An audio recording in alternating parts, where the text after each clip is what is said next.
Day 11, this Joe Rogan introducing a gentleman who gives a really interesting perspective on what's happened in the last 70 years. Basically, the 1946 is when antibiotics came in, and we've been able to create a very interesting false reality, if you like, which is now being tested.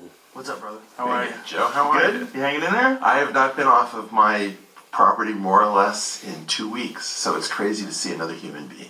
Yeah, I don't think this is healthy for us. I know. This lockdown shit. Everybody's so weirded out.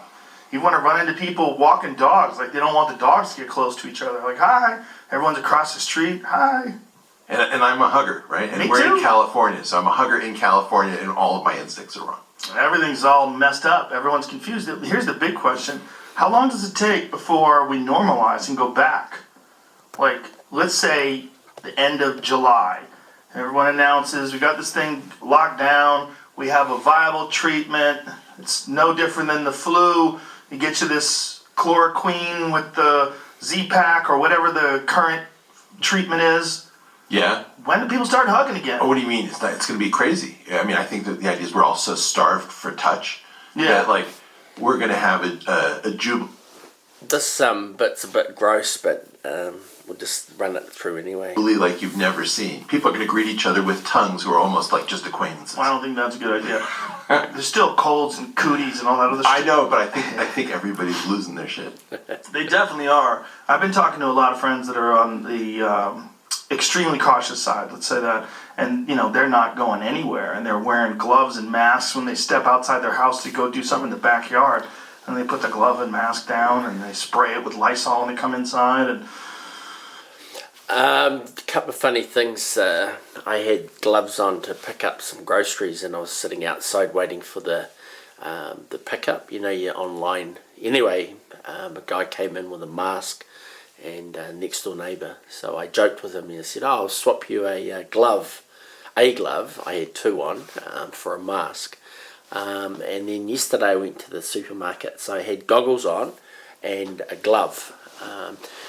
And so the big thing that's coming out now is wearing masks for two reasons. One is it prevents the viral load in places like supermarkets, which obviously get washed down at the end of the night, but at the end of the day, during the day, it does build up. And the other one was the mask at the end of the nose, and they reckon older people have more receptors, but just the very tippy tip of your nose is the viral entry point. Like you can obviously inhale it right down, but the mask just protects that little bit of at the end of the nose through the respiratory tract, and I suppose your eyes and your mouth are part of it with touching things in a supermarket and then putting it on. It's not healthy, and it is also healthy. I mean, the idea that we have not been tested in so long, it's good to remember also that this stuff is live and real, and it has always been live and real. And, if it was possible to live without this stuff, that would be one thing. But this 75-year nap that we've been in since 1945 is itself the greatest threat to all of us. Right. And our preparedness is just a wonderful indicator where you actually get to see this is the quality of your experts, this is the quality of your leadership, this is what they look like when put under stress.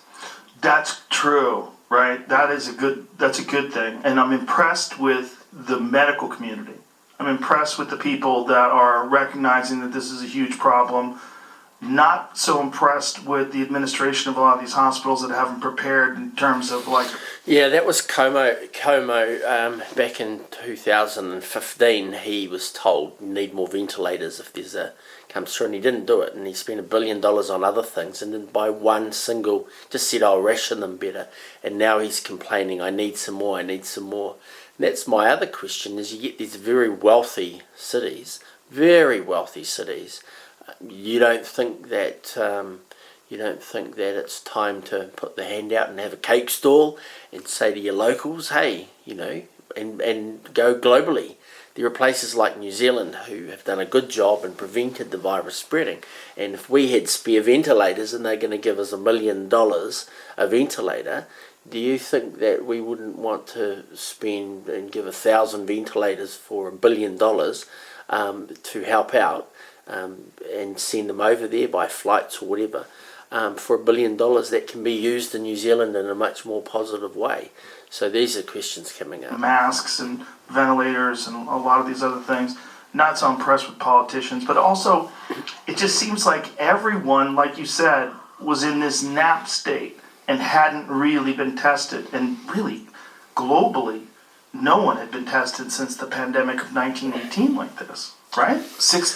Yeah, that's an interesting one. I've realised the weight, the dangers of this when I did antibiotic-resistant tuberculosis, and I could see that we were giving it to animals, and we were losing one of the most amazing things that humanity's had since only 1946.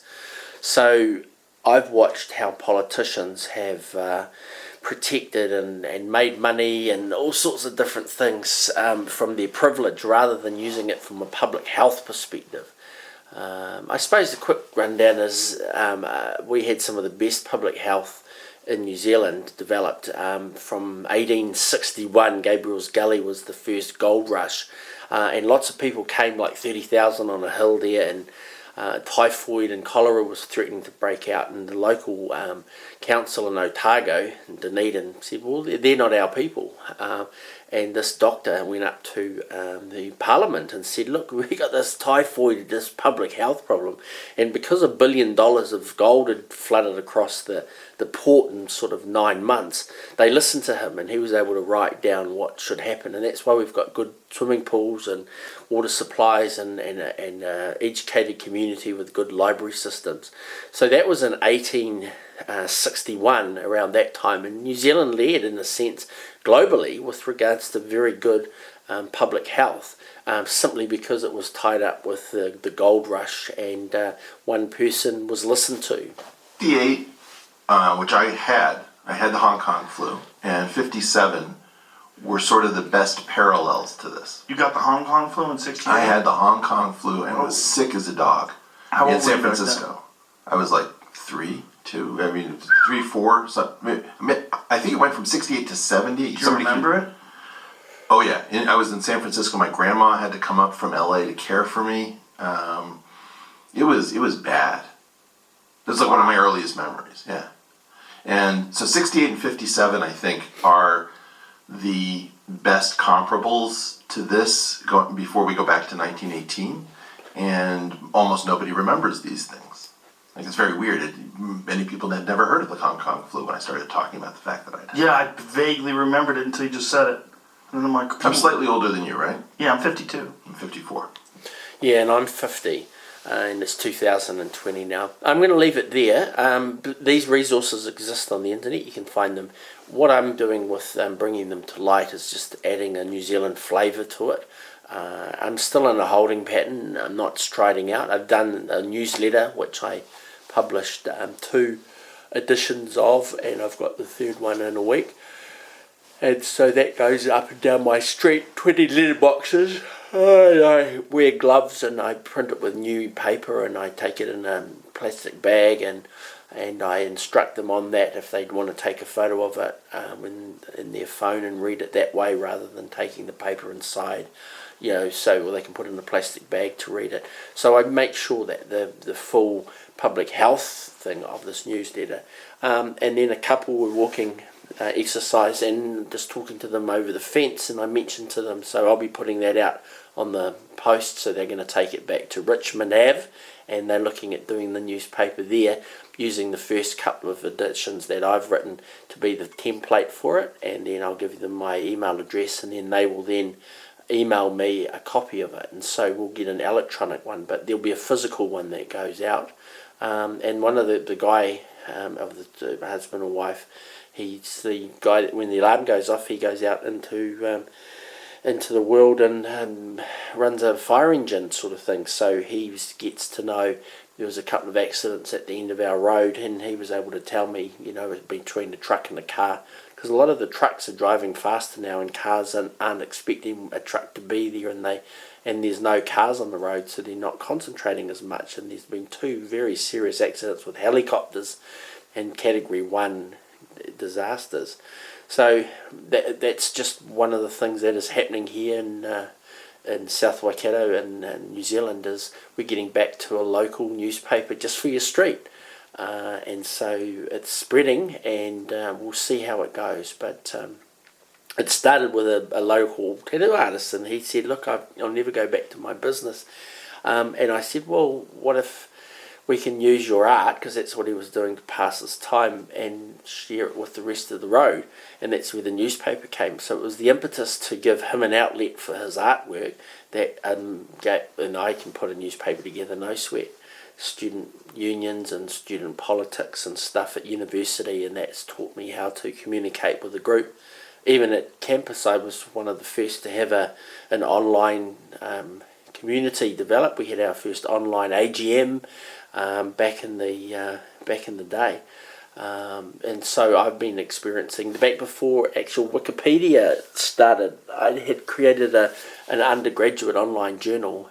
So Wikipedia, so about 3 months before Wikipedia came out, the other side of the planet, we put the process together at Waikato University for something very similar to that, in an undergraduate into all the different languages. But anyway, all I'm saying now is all that preparedness that I've had in the past is now starting to come out, and I get to be the editor of a newspaper of 20 letterboxes, and allowing letters to the editor, and it's their voice. All I'm doing is just collecting and putting it out there, and the next old guy said, we've got no rubbish collection here.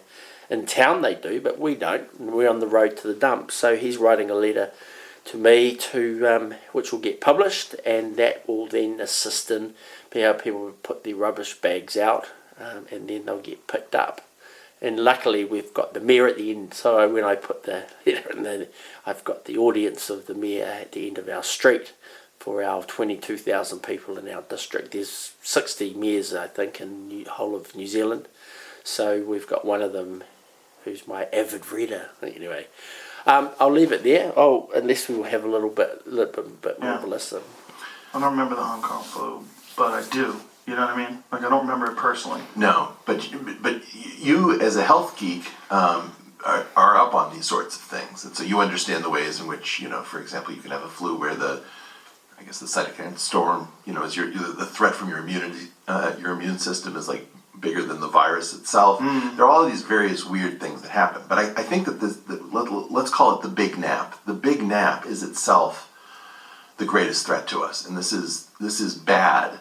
But it is also a shot across our bow. And this is what was happening in my mind when I was on here talking about the twin nuclei problem of cell and atom.